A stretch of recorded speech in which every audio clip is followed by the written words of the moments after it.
ಮಾಹಿತಿಯನ್ನು ನೀಡ್ತಾರೆ ನಮ್ಮ ಪ್ರತಿನಿಧಿ ಶಿವು ಲೈವ್ನಲ್ಲಿ ಜಾಯಿನ್ ಆಗ್ತಾ ಇದ್ದಾರೆ. ಶಿವು, 3 ತಿಂಗಳಾಗಿತ್ತು CM ಆಯ್ಕೆ ಆಗಿ ಬದಲಾವಣೆ ಆಗಿ, ಯಾಕಿಷ್ಟು ಸಮಯ, ಯಾಕಿಷ್ಟು ಆಲೋಚನೆ ಅಂತ ಪ್ರಶ್ನೆಗಳಾಗ್ತಿತ್ತು. ನಾಳೆ ಇವತ್ತು ಅಂತ ಯಾಕೆ ಎಳಿತಾ ಇದ್ದಾರೆ ಅಂತ ಕ್ಲಾರಿಟಿ ಅಂತೂ ಸಿಕ್ತು. ಒಂದು ಸಿಕ್ಕಾಪಟ್ಟೆ ಸ್ಟ್ರಾಟರ್ಜಿ ಹಾಕ್ಕೊಂಡೆ ಎಲ್ಲವನ್ನ ಓಲೈಸುವ, ಸಮಾಧಾನ ಪಡಿಸುವ, ಸಂಭಾಳಿಸುವ ಎಲ್ಲವನ್ನ ನೋಡಿಕೊಂಡೇ ಆಯ್ಕೆ ಮಾಡ್ದಂಗಿದೆ. ಶಿವು, ಖಂಡಿತ ನೀತಿ.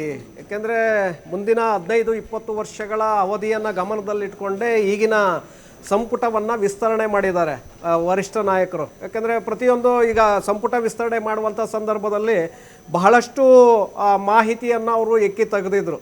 ಒಂದು ಕಡೆ ಸೆಂಥಿಲ್ ಅವರ ಮೂಲಕ ಒಂದು ರಾಜ್ಯದಲ್ಲಿ ಸರ್ವೆಯನ್ನು ಮಾಡಿಸಿ ಗ್ರಾಸ್ ರೂಟ್ ಲೆವೆಲಲ್ಲಿ ಕಾರ್ಯಕರ್ತರ ಅಭಿಪ್ರಾಯ, ಜನರ ಅಭಿಪ್ರಾಯವನ್ನು ಪಡೆದು ಯಾವ ಶಾಸಕರಿಗೆ ಸಚಿವ ಸ್ಥಾನವನ್ನು ಕೊಟ್ಟರೆ ಉತ್ತಮವಾಗಿ ಪಕ್ಷಕ್ಕೆ ಅನುಕೂಲ ಆಗುತ್ತೆ ಅನ್ನುವಂಥ ನಿಟ್ಟಿನಲ್ಲಿ ಸರ್ವೆಯನ್ನು ಮಾಡಿಸಿದರು ರಾಹುಲ್ ಗಾಂಧಿ. ಆ ಒಂದು ಪಟ್ಟಿಯನ್ನು ಪಡ್ಕೊಂಡಿದ್ರು. ನಂತರ ಸುನಿಲ್ ಕನಗೋಳ್ ಅವರ ಟೀಮ್ನಿಂದ ಒಂದು ಪಟ್ಟಿಯನ್ನು ಪಡೆದಿದ್ರು. ಸುನಿಲ್ ಕನಗೋಳ್ ಟೀಮು ಹಿಂದೆ 2023 ವಿಧಾನಸಭಾ ಚುನಾವಣಾ ಸಂದರ್ಭದಲ್ಲಿ ಸ್ಟ್ರಾಟಜಿಯನ್ನು ಮಾಡಿದಂಥವರು ಸರ್ಕಾರವನ್ನು ಅಧಿಕಾರಕ್ಕೆ ತರುವಲ್ಲಿ ಬಹಳಷ್ಟು ವರ್ಕೌಟನ್ನು ಮಾಡಿದರು.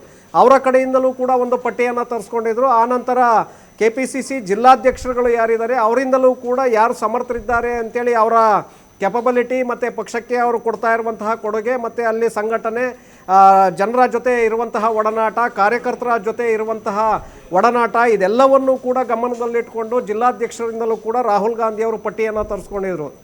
ಆನಂತರ ಸಿದ್ದರಾಮಯ್ಯ, DK ಶಿವಕುಮಾರ್ ಅವರ ಪಟ್ಟಿಯನ್ನು ಪಡೆದು ಅಂತಿಮವಾಗಿ ಸೆಂಥಿಲ್ ಅವರ ಒಂದು ಪಟ್ಟಿ ಏನಿತ್ತು ಅದರಲ್ಲಿ ಯಾರು ಇದ್ದರು, ಯಾಕೆಂದರೆ ಅದು ಒರಿಜಿನಾಲಿಟಿ ಇತ್ತು. ಅದರಲ್ಲಿ ಕಾರ್ಯಕರ್ತರು ಮತ್ತು ಜನಸಾಮಾನ್ಯರಿಂದ ಏಕಿ ತೆಗೆದಂತಹ ವರದಿಯಾಗಿತ್ತು. ಆ ಪಟ್ಟಿಯನ್ನು ಇಟ್ಕೊಂಡು ಅದರಲ್ಲಿ ಇಲ್ಲಿ ಸೂಟಬಲ್ ಯಾರಿದ್ದಾರೆ, ಸಿದ್ದರಾಮಯ್ಯನವರ ಪಟ್ಟಿಯಲ್ಲಿ ಅಲ್ಲಿರುವಂತಹ ಹೆಸರುಗಳು ಯಾರು, DK ಶಿವಕುಮಾರ್ ಕೊಟ್ಟಿರುವಂತಹ ಪಟ್ಟಿಯಲ್ಲಿ ಯಾರಿದ್ದಾರೆ, ಹರಿಪ್ರಸಾದ್ ಅವರ ಪಟ್ಟಿಯಲ್ಲಿ ಇದ್ದಂಥವರು ಅಲ್ಲಿ ಇದ್ದಾರಾ, ಹೇಗೆ, ಇದನ್ನು ಕೂಡ ಗಮನದಲ್ಲಿಟ್ಟುಕೊಂಡೇ ಇಲ್ಲಿ ಸಮತೋಲಿತ ಒಂದು ಅವಕಾಶವನ್ನು ಇಲ್ಲಿ ಮಾಡಿಕೊಟ್ಟಂತೆ ಕಾಣಿಸ್ತಾ ಇದೆ.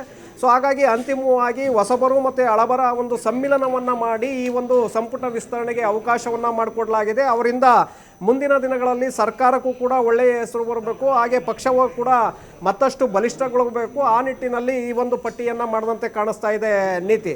ಸೊ ಹಾಗಾಗಿ ಬಹಳಷ್ಟು ಹೆಸರುಗಳು ನಾವೇನು ಇಲ್ಲಿಯವರೆಗೆ ಇವರಿಗೆ ಸಿಗುತ್ತೆ ಅಂತೇಳಿ ವರದಿಯನ್ನು ಮಾಡ್ತಾ ಇದ್ದೀವಿ, ಅದೇ ಹೆಸರುಗಳಿಗೆ ಈಗ ಅಂತಿಮವಾಗಿ AICC ಕೂಡ ಮುದ್ರೆಯನ್ನು ಒತ್ತಿದೆ.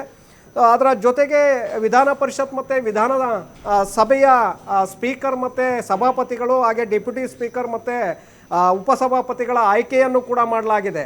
ಸಲೀಂ ಅಹ್ಮದ್ ಅವರಿಗೆ ವಿಧಾನ ಪರಿಷತ್ತಿನ ಸಭಾಪತಿಯನ್ನಾಗಿ ಆಯ್ಕೆ ಮಾಡಲಾಗಿದೆ. ಹಾಗೆ ಉಮಾಶ್ರೀ ಅವರಿಗೆ ಅಲ್ಲಿ ಉಪಸಭಾಪತಿ ಹುದ್ದೆಯನ್ನು ನೀಡಲಾಗಿದೆ. ಹಾಗೆ ವಿಧಾನಸಭೆಯಲ್ಲಿ GS ಪಾಟೀಲ್ ಅವರಿಗೆ ಸ್ಪೀಕರ್ ಆಗಿ ಆಯ್ಕೆಯನ್ನ ಮಾಡಿದ್ರೆ ಹಿರಿಯರವರು. ಜೊತೆಗೆ ಸಂಪುಟದ ಮೇಲೆ ಇನ್ನೊಂದು ಅಪ್ಡೇಟ್ ಸಿಗ್ತಾ ಇದೆ, ಮತ್ತೆ ನಿಮ್ಮನ್ನು ಕನೆಕ್ಟ್ ಆಗ್ತೀನಿ ನಾನು.